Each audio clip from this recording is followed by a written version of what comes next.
Hello and welcome to Justice. I'm Judge Jeanine Pirro. Thanks for being with us tonight.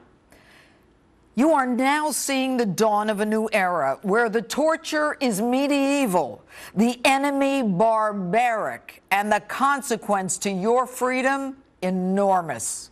What this country faces is not just a threat, it is a reality. No longer free and easy or live and let live. And now you must adapt to this frightening new reality. To them, we're the great Satan.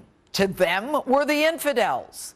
And them includes now radicalized Americans arrested here as lone wolves, one charged with the killing of 4 Americans. Last week in Australia, a plot to horrify and shock the public with planned beheadings. And this week, an Oklahoma man beheads a woman, completely decapitates her. And then he's in the midst of attacking yet another woman with a knife when he is stopped. That man, 30-year-old Alton Nolan, a recent convert to Islam. Now, Nolan visited a mosque whose former leader reportedly had ties with al-Qaeda mastermind Anwar al-Awlaki. And until we put the fear of God in them, they're going to keep coming. We can't negotiate with them. We can't trade with them. We can't let them out of Guantanamo. In fact, even Guantanamo is too good for them. And I don't personally care what the rest of the world thinks of us. Until we get this country back on track with our military superiority, the hallmark of a strong and a free nation, then our enemies will continue to attack us as lone wolves or as legion. Yes, we are a free and open society. But I've told you before that because of that, we're spoiled. We don't know from beheadings and public crucifixions and suicide bombers. And we don't know the pain of being forced out of our homes because of our religious beliefs. And because of that freedom, we are at even greater risk. So what do? It's time for Americans to realize it's us against them. To come together as a nation, to forget about the political lines that separate us. We have to start treating these cases as war crimes, not simple prosecutable felonies. We can start by calling things what they are. When a Fort Hood shooter guns down his fellow soldiers, yelling Allahu Akbar with a business card that says Soldier of Allah, and who communicated with that same Awlaki, it's not workplace violence, it's terrorism, and he's a terrorist. And I don't want to hear the acting head of the CIA tell me that he took the word Islamic out from front of the word extremist because he didn't want to inflame passions. And I don't want the word jihad scrubbed from the FBI training manuals.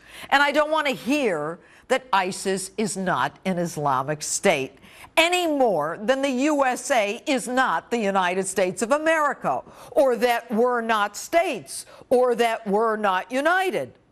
And I'm tired of taking out ads to apologize to other religions while our government drags and sues the Little Sisters of the Poor to the United States Supreme Court for simply expressing their religious beliefs. I'm tired of the charades, and yes, I am angry. And you need to get angry. Our worst fears might very well be here. And it's time we started thinking proactively, getting ahead of the curve, not waiting for disasters to happen. Whether they're in our schools or in our malls or in our homes, we need to think about how we protect us, how we protect Americans. First, close the borders, period, end of the story. And I don't want to hear any hogwash about how people can have a better life if they come here. Our FBI director this week talked about Americans fighting alongside ISIS. Not only must they be stopped from coming back to the U.S., they have to be stripped of their citizenship for good. And maybe we can take some lessons from Israel, a country that has long lived in the shadow of terrorist threats and strikes. We can use technology to erase racial profiling concerns with airport kiosks that sense body temperature, blood pressure, and heart rate. Responses to questions that can then subject the flyer to secondary screening. And stop, please stop with the gun control. The second woman attacked in Oklahoma didn't lose her head, did not lose her head, because an off-duty sheriff's deputy used his gun and shot the attacker. And I don't care what the rest of the world thinks of us. And I'd wager a guess that you don't care what people in other parts of the world think of us. I suspect that you, like me, care about the safety and security of your family.